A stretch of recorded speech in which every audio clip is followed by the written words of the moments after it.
सभी को नमस्कार। आज की क्लास के अंदर हम बात करेंगे क्या सिर्फ रीडिंग करने से जो मेंस का इंग्लिश सेक्शन है वो क्वालिफाई हो सकता है या नहीं हो सकता। अगर हो सकता है तो क्या क्या चीजें रीच कर कर, अगर नहीं हो सकता तो क्यों नहीं हो सकता। इस सवाल का जो जवाब है उसे थोड़ा लॉजिकल वे में अप्रोच करने की कोशिश करेंगे। सभी को नमस्कार, मेरा नाम तरुण ग्रोवर है और मैं पिछले 5 साल से बैंक एग्जामिनेशन के लिए कॉम्पिटेटिव इंग्लिश टीच कर रहा हूँ।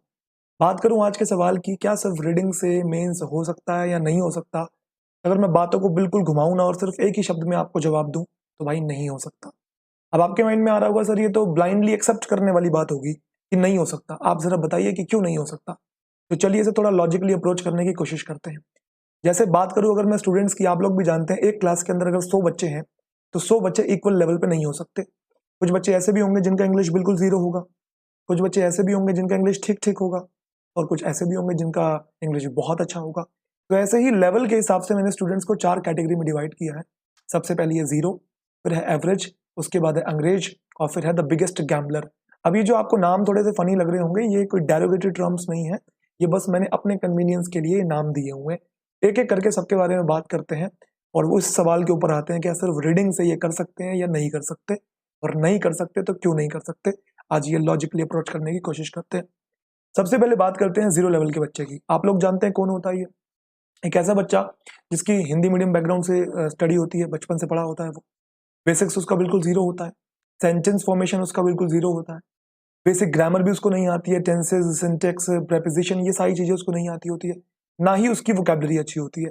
तो अगर इस टाइप का बच्चा पूछे क्या सिर्फ रीडिंग से मेंस हो सकता है या नहीं हो सकता, तो भाई इसका तो प्री भी नहीं हो सकता, मेंस तो बहुत दूर की बात है, क्योंकि इसको सेंटेंस फॉर्मेशन भी नहीं आती है, तो ये मेंस कैसे क्वालिफाई कर लेगा। तो ध्यान रखिएगा, इस टाइप के बच्चे के लिए क्या सजेशन है।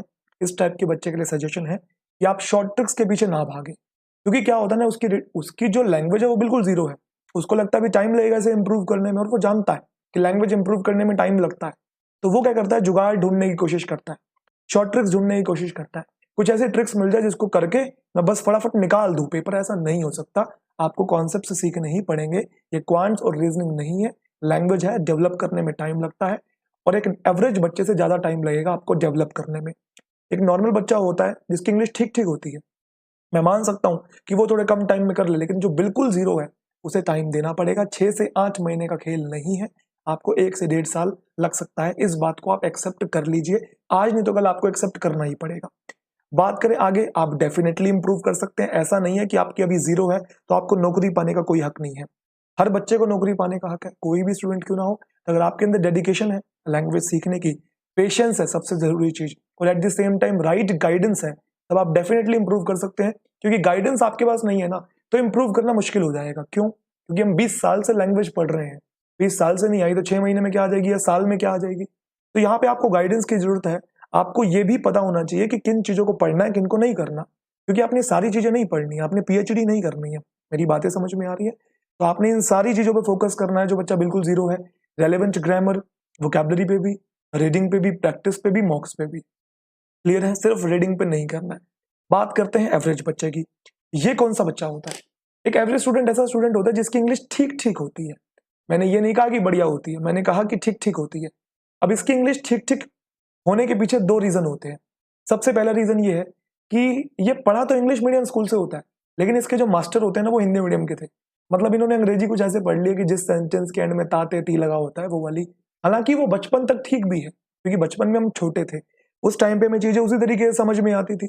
लेकिन अब हम बड़े हो गए, हम कंपटीशन के लिए प्रिपेयर कर रहे हैं, तो यहाँ चीजें थोड़ी डिफरेंट है। यहाँ आपको थोड़ा लॉजिकली अप्रोच करना पड़ता है। तो एक तो इसकी इंग्लिश ठीक ठीक इसलिए होती है क्योंकि इसने हिंदी में पढ़ा होता है इस टाइप के बच्चे ने। एक इसकी इंग्लिश ठीक ठीक इसलिए भी होती है कि इनका स्कूल तो इंग्लिश मीडियम होता है, लेकिन इन्होंने इंग्लिश पे ध्यान ही नहीं दिया होता, ये बाकी सब्जेक्ट्स पे ध्यान देते हैं, तो इस वजह से ये एवरेज स्टूडेंट रह जाते हैं। तो अगर एवरेज बच्चा मुझसे पूछे क्या सर रीडिंग के बेसिस पे हम अपना मेंस क्वालिफाई कर सकते हैं या नहीं कर सकते, तो इसको भी यही जवाब है, भाई आप नहीं कर सकते। आपको भी मेहनत करनी पड़ेगी, हाँ जीरो से थोड़ी सी कम करनी पड़ेगी, लेकिन करनी पड़ेगी। और इस टाइप के बच्चे ने कॉन्सेप्ट जनरली गलत पढ़े होते हैं बचपन में, और ये टाइप के बच्चे जब उस इंग्लिश को और यहाँ वाले कॉन्सेप्ट से जब मिक्स कर लेते हैं ना, तो इनको ज्यादा कंफ्यूजन होती है, इनकी नेगेटिव मार्किंग होने के ज्यादा चांसेस रहते हैं। तो इनको कॉन्सेप्ट्स को ध्यान से पढ़ने की जरूरत है इस टाइप के बच्चे को। तो रीडिंग के अलावा आपने वो सारी चीजें पढ़नी है जो एक बेसिक टाइप के बच्चे ने पढ़नी है। बात करें अंग्रेज की, ये मेरी फेवरेट कैटेगरी है। अब मैं आपको वही बोल रहा हूँ, ये कोई ऑफेंसिव टर्म नहीं है, कभी आप सोचो कि मैं सामने वाले को ऑफेंड कर रहा हूँ या उसके मजे ले रहा हूँ, नहीं, ऐसी कोई बात नहीं है। अब ये जो, इनफैक्ट मैं भी पहले इसी कैटेगरी में था, अंग्रेज वाली कैटेगरी में। आज ये जानने की कोशिश करते हैं ये अंग्रेज होते कौन कौन से हैं। इनकी भी दो कैटेगरी है। सबसे पहली जो कैटेगरी है वो है रियल अंग्रेज, और उसके बाद है भाई सो कॉल्ड अंग्रेज। पहले बात करते हैं रियल अंग्रेज के बारे में। रियल अंग्रेज कौन होते हैं और क्या ये रीडिंग से कर सकते हैं, नहीं कर सकते। तो आप लोग जानते हैं जिनका इंग्लिश मीडियम बैकग्राउंड होता है, स्कूल और उनका जो कॉलेज होता है इंग्लिश मीडियम होता है, या फिर बेसिक ग्रामर उनके साथ साथ अच्छी होती है, वोकैबुलरी भी अच्छी होती है, इंट्यूशन मतलब गट फीलिंग भी उनका अच्छा होता है, ये नॉवेल्स वगैरह रीड करते हैं या फिर दूसरी सेल्फ हेल्प बुक्स पढ़ते हैं। तो इस टाइप के बच्चे को मैं रियल अंग्रेज वाली कैटेगरी में रखता हूँ। तो अगर इस टाइप का बच्चा पूछे क्या सर रीडिंग से इंप्रूव कर सकते हैं, नहीं कर सकते, तो भाई नहीं कर सकते। क्यों भाई? क्योंकि यहाँ पे जो रीडिंग आती है वो आपकी नॉवेल्स वाली रीडिंग नहीं आती है, कहानियां नहीं आती है। जो बैंक एग्जामिनेशन में आती है इंग्लिश, वो economics, finance, banking, newspaper, editorial, article, ये सारी चीजें आती हैं। दूसरी बात, जो ग्रामर इस टाइप के बच्चे ने पढ़ी होती है बचपन में, वो थ्योरी बेस्ड होती है, और यहाँ पे जो आती है ये एप्लीकेशन बेस्ड होती है। तो वो वाली ग्रामर में और इस वाली ग्रामर में थोड़ा बहुत डिफरेंस होता है। ये नहीं कि ग्रामर चेंज ही हो जाती है, वहां हम चीजों के नाम पढ़ते हैं, डेफिनेशंस पढ़ते हैं, यहाँ हम इनके एप्लीकेशंस पढ़ते हैं कि इनको इंप्लीमेंट कैसे किया जाता है। तो आपको रीडिंग के साथ साथ, मतलब रेलिवेंट रीडिंग के साथ साथ ग्रामर पे भी थोड़ा थोड़ा फोकस करना पड़ेगा। दूसरी बात, ज्यादा ओवर कॉन्फिडेंट आप लोग ना हो, क्योंकि ये बहुत बड़ा समुंदर है, अच्छे अच्छे डूब जाते हैं। आपके जैसे बहुत सारे स्टूडेंट्स पहले आए इसी आड़ में कि हमारी इंग्लिश तो बहुत अच्छी है, हम तो कर लेंगे। मैंने कहा ना, मैं भी पहले इसी कैटेगरी में था। मुझे भी यही लगता था कि अरे यार, मैंने तो लिटरेचर किया हुआ, वो भी दिल्ली यूनिवर्सिटी से, तो मैं तो कर ही दूंगा। और जब हमने प्रिपरेशन करना शुरू किया तो पता लगा कि यहाँ पे चीजें थोड़ी डिफरेंट है, ये वो चीजें नहीं है जो हम सोचते हैं।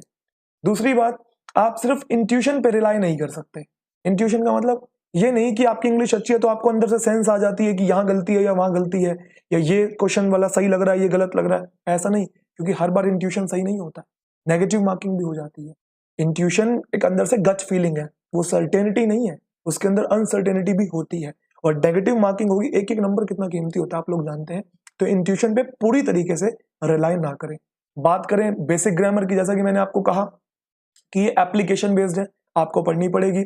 रेलेवेंट रीडिंग भी मैंने आपको बता दिया कौन कौन सी करनी है। और वोकैबुलरी और मॉक्स तो हर टाइप के बच्चे को इंप्रूव करने ही करने। मॉक्स तो एक ऐसी चीज है कि हर टाइप के बच्चे को, चाहे वो जीरो हो, चाहे उसकी ठीक ठीक हो, चाहे उसकी बहुत अच्छी हो। समझ में आई मेरी बात? चलिए अब बात करते हैं इनकी ये सो कॉल्ड अंग्रेज की। अब ये सो कॉल्ड अंग्रेज कौन होते हैं? देखो, ये भी मेरे फेवरेट है। अब देखो, अब मैं इनका मजाक नहीं उड़ा रहा हूं, मेरी बात बिल्कुल ध्यान से समझ लेना। मैं बता देता हूं कि सो कॉल्ड अंग्रेज वो होते कौन से हैं, जिनका स्पोकन इंग्लिश बहुत अच्छा होता है। जो ऐसे लोग होते हैं जो ब्रो ब्रो करके बात करते हैं, हे ब्रो, मेरा इंग्लिश बहुत अच्छा है bro, how you doing bro, it's been a long time, it's your boy town girl. समझ रहे हैं मेरी बात? अरे मजाक नहीं उड़ा रहा हूँ। कुछ बच्चे बोलते हैं गुरुजी आप भी पूरे मजे लेते हो। गला मेरा थोड़ा बैठा हुआ है, उम्मीद करता हूँ आवाज आ रही होगी, लेकिन क्लियर है ना? तो भाई, it's your boy town girl, it's been a long time since meet, what have you been up to bro, वो वाले टाइप के, है ना? तो इस वाली कैटेगरी में जनरली ये 4-5 लोग आते हैं, ब्रो, डूड्स, बेब्स और पापा की एंजल। तो इन टाइप के लोगों को लगता है कि हमें इंग्लिश आती है, हम बोल लेते हैं और हम एग्जामिनेशन में भी कर लेंगे। तो भाई पहले तो ये वहम निकालो, इस इल्यूजन को थोड़ा साइड में रखो और थोड़ा इंग्लैंड से भारत की तरफ कदम रखो। और दूसरी बात ये समझो कि speaking fluent English doesn't mean to be no English. ये 2 लाइन इंग्लिश की अच्छी बोल लेना, अच्छे से इंग्लिश में कम्युनिकेट कर लेना, इसका मतलब ये नहीं है कि आप बैंक एग्जामिनेशन भी क्वालिफाई कर देंगे। अच्छी इंग्लिश तो अर्जुन कपूर भी बोल लेता है, इसका मतलब ये नहीं है कि वो बैंक एग्जामिनेशन क्वालिफाई कर लेगा, इंग्लिश सेक्शन। दूसरी बात, स्पोकन इंग्लिश जो होती है वो कॉम्पिटिटिव इंग्लिश से डिफरेंट होती है। तो थोड़ा सा ना चीजों को लॉजिकल वे में समझने की कोशिश कीजिए, ज्यादा ओवर कॉन्फिडेंट आप लोग भी ना होइए। बाकी 1-2 साल में इनको भी समझ में आ ही जाता है। स्टार्टिंग में सब हवा में रहते हैं भाई, जिनकी इंग्लिश अच्छी होती है धीरे धीरे उनको समझ में आता है कि यहाँ चीजें थोड़ी डिफरेंट है। जैसा कि मैंने आपको बता दिया, मैं खुद इस चीज का शिकार था। अब बात करते हैं द बिगेस्ट गैम्बलर की। ये सबसे इंटरेस्टिंग लोग होते हैं, एक्चुअल में ये मोटा भाई के चेले हैं। मोटा भाई समझते हो? अमित शाह की मैं बात कर रहा हूँ। वो जो तिकड़म लगाते हैं, जो स्ट्रैटेजी लगाते हैं, वो वाले जो लोग होते हैं ना, ये होते हैं द बिगेस्ट गैम्बलर। ये सबसे स्मार्ट लोग होते हैं। ठीक है, इनकी टेक्निक ठीक है, लेकिन मेरी नजर में वो गैम्बलिंग है। क्यों है? पहले बात करते हैं कि बिगेस्ट गैम्बलर होते कौन कौन से। ये वो लोग होते हैं जो क्वांट्स और रीजनिंग पे फोकस करते हैं और इंग्लिश को इग्नोर करते हैं। होता है ना, आपने बहुत सारे लोग देखे होंगे, इंग्लिश को पढ़ते ही नहीं है, क्वांट्स और रीजनिंग पढ़े जा रहे हैं, उसी में मार्क्स गेन किए जा रहे हैं, स्ट्रॉन्ग को स्ट्रॉन्ग बनाए जा रहे हैं, इंग्लिश को इग्नोर किए जा रहे हैं। तो अगर आप मुझसे पूछो क्या इस टाइप के लोग इंग्लिश के बिना मेंस कर सकते हैं नहीं कर सकते, तो मैं मना करूंगा। क्यों भाई? पहली बात मेरी नजर में ये प्योर गैम्बलिंग है, क्योंकि 100 में से 5 बच्चे ही सक्सीड होते हैं। देखो ये स्ट्रैटेजी काम कर जाती है लेकिन हर किसी के लिए नहीं करती, तभी मैं बोल रहा हूँ ये प्योर गैम्बलिंग है। 100 में से मैंने 5 का रेशियो बताया आपको, 5 बच्चे कर लेते हैं, इसका मतलब ये नहीं कि सब कर लेंगे। और इस टाइप का बच्चा वो होता है जो प्रीलिम्स तो क्वालिफाई कर लेता है लेकिन मेंस और डिस्क्रिप्टिव नहीं कर पाता। क्यों? क्योंकि इंग्लिश आती है। आप एसबीआई पीओ आईबीपीएस पीओ बिना इंग्लिश के कैसे कर सकते हैं? आपने वो मीम नहीं देखा कि 3 बंदर होते हैं, 2 बंदर आपस में एक दूसरे को हक कर रहे होते हैं और तीसरा बंदर कोने में बैठा होता है। तो 2 बंदर जो आपस में हक कर रहे होते हैं, एक के साइड से क्वांट्स निकला होता है और एक के साइड से रीजनिंग निकला होता है, वो आपस में हक कर रहे हैं। उधर अकेले बैठा है इंग्लिश वाला, जो बंदर होता है वो इंग्लिश वाला है। तो वो कह रहा है हाँ हाँ मेरे बिना कैसे निकालोगे, मिल लो आपस में जितना भरत मिलाप करना है तुमने। तो कुछ लोग ऐसे होते हैं जो इस पर फोकस करते हैं, लेकिन भाई नहीं कीजिए, प्लीज मत कीजिए। आपका करियर है ये, कोई आप गेम नहीं खेल रहे हैं यहाँ पे कि आप स्ट्रैटेजी लगा रहे हैं, ठीक है। और सबसे इंपॉर्टेंट बात कि अगर मान लो क्वांट्स और रीजनिंग मुश्किल आ जाती है, अब आप लोगों ने तिकड़म लगाई, पूरी स्ट्रैटेजी लगाई, दिमाग लगाया कि क्वांट्स और रीजनिंग पे फोकस करेंगे, इंग्लिश पे नहीं करेंगे। मान लो मुश्किल आ गई क्वांट्स और रीजनिंग, अब क्या करोगे? अब तिकड़म खराब होगी ना। तो इसलिए रिस्क ना लें, करियर आपका कोई लूडो की गेम नहीं है ये। तीसरी बात, टाइम बहुत प्रीशियस है, साल खराब हो जाएगा, रिस्क ना लें। और चौथी बात, there is a reason English is there in the examination. देखो भाई बैंक एग्जामिनेशन वालों ने इंग्लिश डाला है तो कुछ सोच समझ के डाला होगा। अगर इंग्लिश के बिना ही पेपर क्वालिफाई हो जाता तो हर दूसरा बच्चा क्वांट्स और रीजनिंग पे फोकस करके पेपर निकाल लेता। तो कुछ सोच समझ के इंग्लिश डाली हुई है, मेंस और डिस्क्रिप्टिव आप नहीं कर सकते। बात रही कि there is no elevator to success, you have to take the stairs. Shortcut मत मारिए, अपना मेहनत कीजिए। टाइम लगता है, मैं मानता हूं, लैंग्वेज थोड़ी सी ट्रिकी रहती है, ट्रिकी इन द सेंस जिसका रिजल्ट आपको 2-3 महीने में नहीं दिखता है। टाइम लगता है लैंग्वेज का रिजल्ट दिखने में, उसके चलते ऐसा नहीं है कि हम इंप्रूव कर ही नहीं सकते, कर सकते हैं। आप टारगेटेड चीजों को पढ़िए, जो चीजें इंपॉर्टेंट है एग्जाम के पॉइंट ऑफ व्यू से, और जो इररिलेवेंट है उनको मत पढ़िए। उसके लिए आपको गाइडेंस चाहिए, जैसे कि मैंने आपको बताया, बिना गाइडेंस के एग्जामिनेशन क्वालिफाई करना मुश्किल हो जाता है। मैंने ये नहीं कहा कि गाइडेंस के बिना बच्चा कर नहीं सकता, कर सकता है, बिल्कुल कर सकता है, लेकिन थोड़ा सा मुश्किल हो जाता है। और आपको भी ये सारी चीजें पढ़नी है, रेलेवेंट ग्रामर पढ़नी है, वोकैबुलरी पढ़नी है, रेलेवेंट रीडिंग पढ़नी है, इकोनॉमिक्स, फाइनेंस, है ना, एडिटोरियल आर्टिकल्स, ये चीजें पढ़नी है, नॉवेल्स या कहानियां नहीं।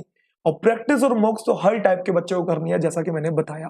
उम्मीद करता हूं मेरी बातें आप लोगों को समझ में आई होंगी कि क्या सिर्फ रीडिंग से मेंस हो सकता है या नहीं हो सकता। तो भाई नहीं हो सकता, चाहे वो कोई सी भी कैटेगरी का स्टूडेंट हो, भले वो वाला भी क्यों ना हो जिसकी इंग्लिश बहुत अच्छी है। उम्मीद करता हूं आपको आपके सवाल का जवाब मिल गया होगा। अगर आपका कोई दोस्त है इन चारों में से किसी एक कैटेगरी में, तो उसके साथ शेयर करो, उसको बताओ कि देखो भाई जो हम सोचते हैं वो नहीं है, ये इल्यूजन है, मेहनत करनी पड़ती है, कोई शॉर्टकट नहीं है। बाकी अगर चैनल पर नहीं है तो चैनल को सब्सक्राइब कर ली, गला मेरा बहुत खराब है, चैनल को सब्सक्राइब कर लीजिए। और इंग्लिश से रिलेटेड अगर कोई क्वेरीज है आपकी तो आपकी सारी सॉल्व हो जाएंगी, मुझे कमेंट सेक्शन में आप लोग बता सकते हैं। बाकी मिलते हैं आपसे अगली क्लास में, तब तक के लिए फिर बहुत बहुत शुक्रिया, धन्यवाद।